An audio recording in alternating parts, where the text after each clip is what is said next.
Hello, and thank you for your interest in our presentation. So over the next 20 minutes or so, I'm going to show the findings from our global survey of language teachers and learners, as well as in linguistics instructors and majors coping with the transition to emergency remote instruction. So the questionnaire study was carried out from April through September 2020.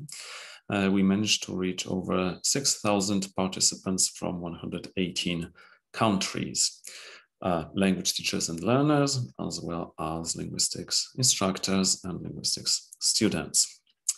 The questionnaire involved over 400 variables, looking at the circumstances, behaviors, attitudes, and psychological traits of the respondents that could have affected their coping with the transition.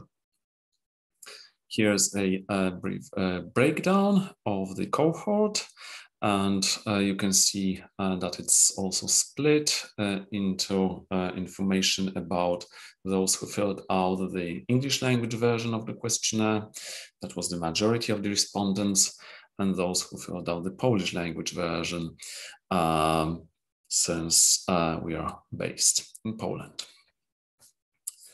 So the questionnaire looked at constructs such as professional experience, remote teaching related experiences and attitudes, well-being during the pandemic, stress experienced, as well as 23 personality constructs. The validity of the scales that we developed, apart from using those that we borrowed from existing studies, was very decent, ranging from 63 to 93, depending on the measure employed. And we used here both Cronbach's alpha, McDonald's omega, and Gatman's lambda. Here's the distribution of the participants. So you can see that North America and Europe are the best represented, but then other regions of the world also have their share of respondents. Some countries are uncovered because it was either difficult to access respondents from those areas, or because they didn't use a remote instruction, remote online instruction, in the sense that we understand it, but relied more, for instance, on television, radio, WhatsApp, and other modes of communication. That was not the main focus of our study. So let's now zoom in on the two main populations. First, language learners. We distinguish two easily identifiable clusters, both in the dendrogram and the heat map below. So let's see what distinguishes the better coping versus the worse coping learners. And here the traits that identify the two groups are motivation, both general and motivation during classes, engagement in learning process, difficulties with focus, concerns about the assessment of in-class activity, its evaluation, whether the teacher was perceived as able or unable to meet individual and special needs, initial confidence in the ability to learn remotely once the shift was announced, general attitudes towards distance teaching, and interaction with the teacher and classmates. We mentioned the number of constructs that we investigated. And if you wanted to just correlate the responses, this is the matrix that you end up with. And it's not really very legible. So even if we try to zoom in, this would not really help determine the patterns. So instead, we decided to look at a different form of visualizing the information. So we took all the Likert scale variables, and then we took those that correlated above 0.3 and visualized them using a network clustering algorithm. And here you can see a much clearer picture with 4 clusters or communities of features. And these are centered around social contacts, motivation and organization potential, positive aspects or affordances of the pandemic, and negative aspects or challenges in the situation. We can thus see a high concentration of centralities, and the hubs are centered around psychological constructs and a few other variables, such as love of learning, organization, competence, ambition, perseverance, willpower, optimism, creativity, curiosity, perceived stress level, and flexibility. All right, how about language teachers? Let's look at some biographical information. So we've got the gender distribution that you typically find in the profession, quite a big age span and teaching experience, diversity. And what is important in the context of emergency remote instruction, a quarter were not teaching in their home country and almost a quarter had students who were residing in different time zones.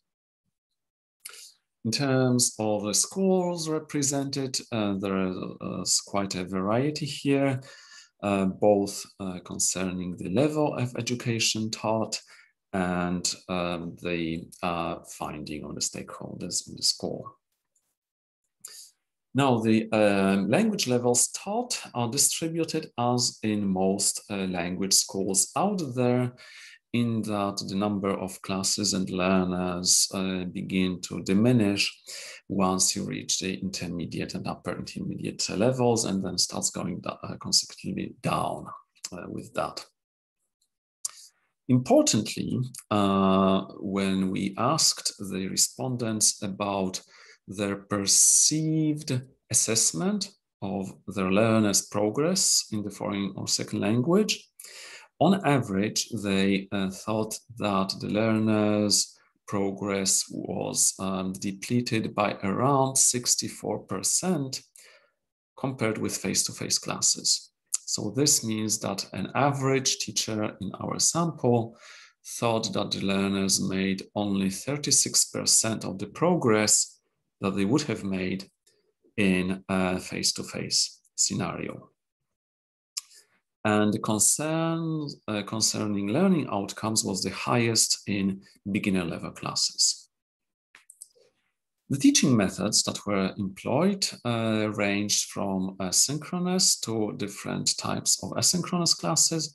Around 2/3 of the instructors were teaching in real time.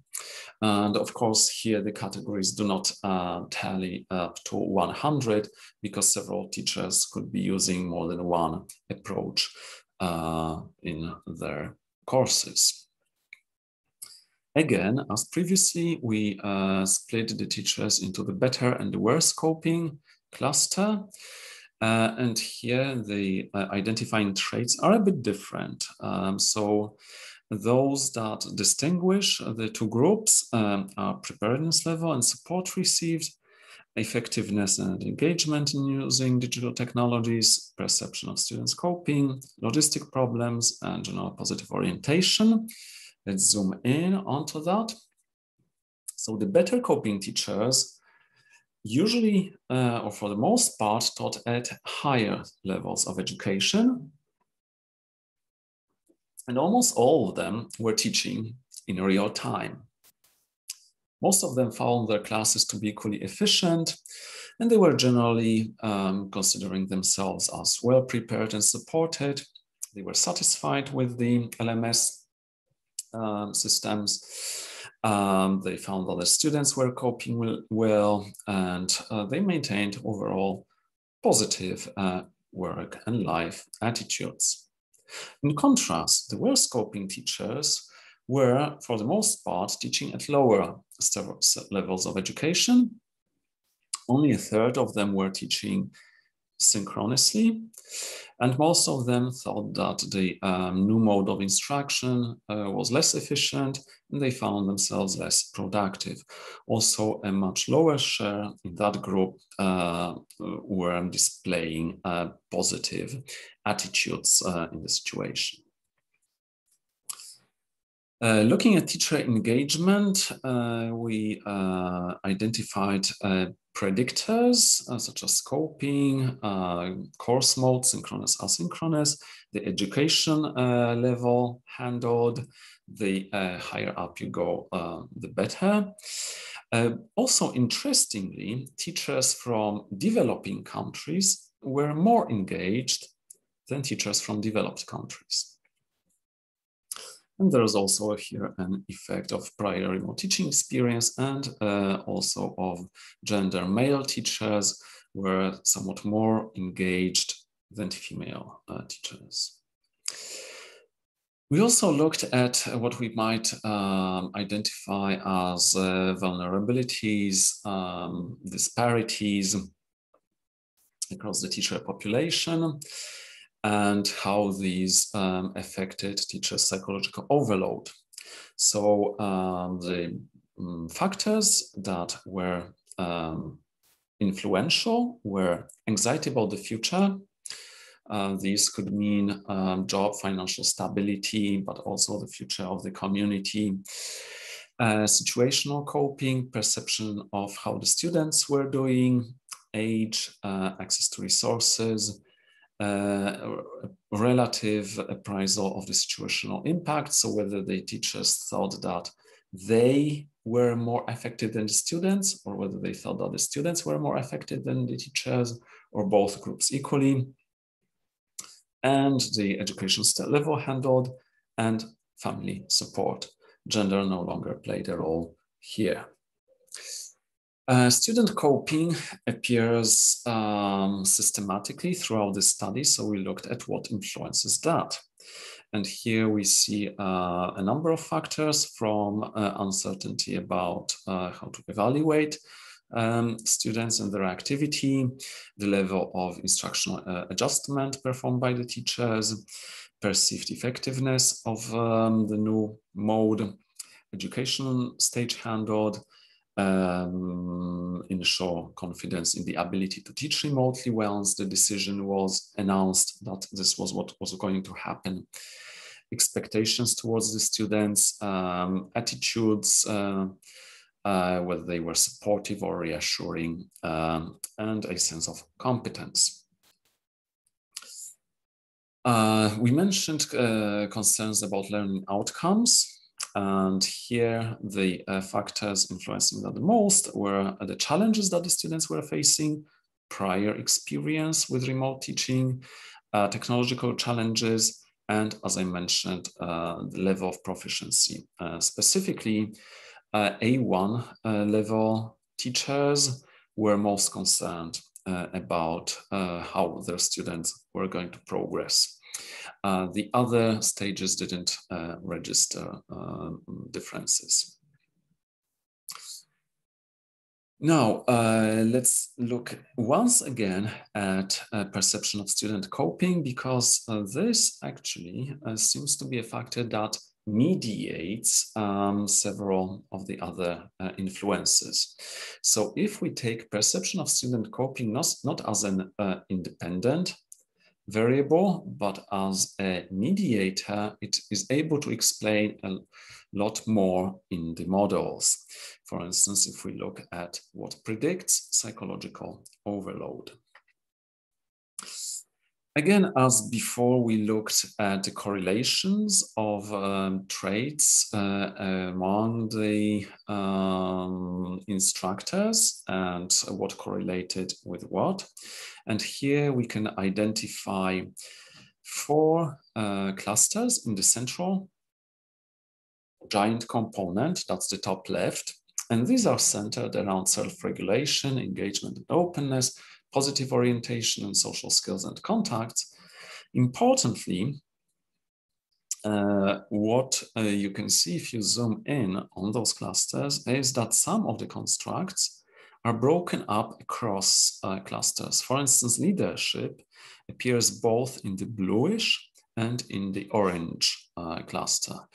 And this suggests that psychological constructs and relationships that we know from business as usual situations may not work the same under a crisis situation such as the pandemic. And this is a conjecture that was recently corroborated by a study by Pierre Resnick and Jean-Marc Deval. All right, the four clusters in the giant component are generally positive in their emotions. Now, on the right-hand side, on the periphery, we see three negatively valenced clusters, and these concern family relationships and work-home synergy, or rather lack thereof, future expectations and anxieties, and remote teaching-related attitudes and experiences. So here we see that self-regulation, engagement, and openness, positive orientation, extraversion are highly interconnected, of which positive orientation is the most central cluster. Remote teaching-related attitudes and experiences are connected a bit more with future expectations than with the positive orientation cluster, and extraversion is not really much connected here. So lastly, because I mentioned those negative aspects on the right-hand side, let's look at predictors of negative affect. And these are situational anxiety, work-life synergy, or lack thereof, perception of own productivity and coping, age, and situational loneliness. Now, the last aspect that ties in with the theme of this conference, that is language and the pandemic, may relate to the question of whether being multilingual helps or does not help cope with the situation. So this can be framed against a body of literature that postulates different benefits of non-verbal benefits of being multilingual. And we also checked the background languages of our respondents. So in a nutshell, the more polyglot teachers found that remote teaching was harder than they had originally envisaged. Even though that happened, they were consistently less likely to make adjustments to their lives or instruction, and were more likely to believe that they will come out of the situation unscathed. They felt their students were coping well, the classes tended to be longer, and overall, the emerging picture is that the more multilingual instructors emanated more stability in their lives. The thing that they pointed out the most as something that they missed was lost conference trips, which also makes sense in the context. Now, if we look at the correlations among language learners, these are weaker, but those that do transpire, again, may be a bit interesting. So here, more multilingual students were more likely to complain about ruined travel plans.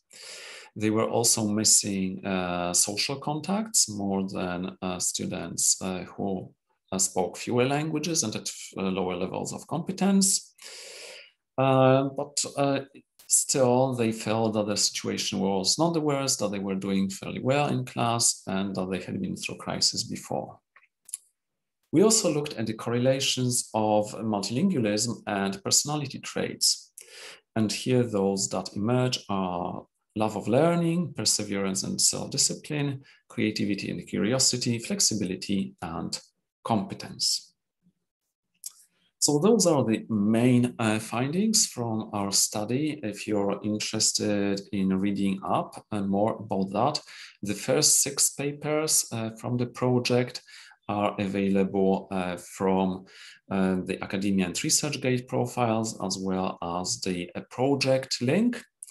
And subsequent ones will be added as we go along. There are only a few of us in the project team, so it's taking a while but there are more papers in the pipeline. Meanwhile, thank you very much for your attention, and stay safe and healthy. Thank you.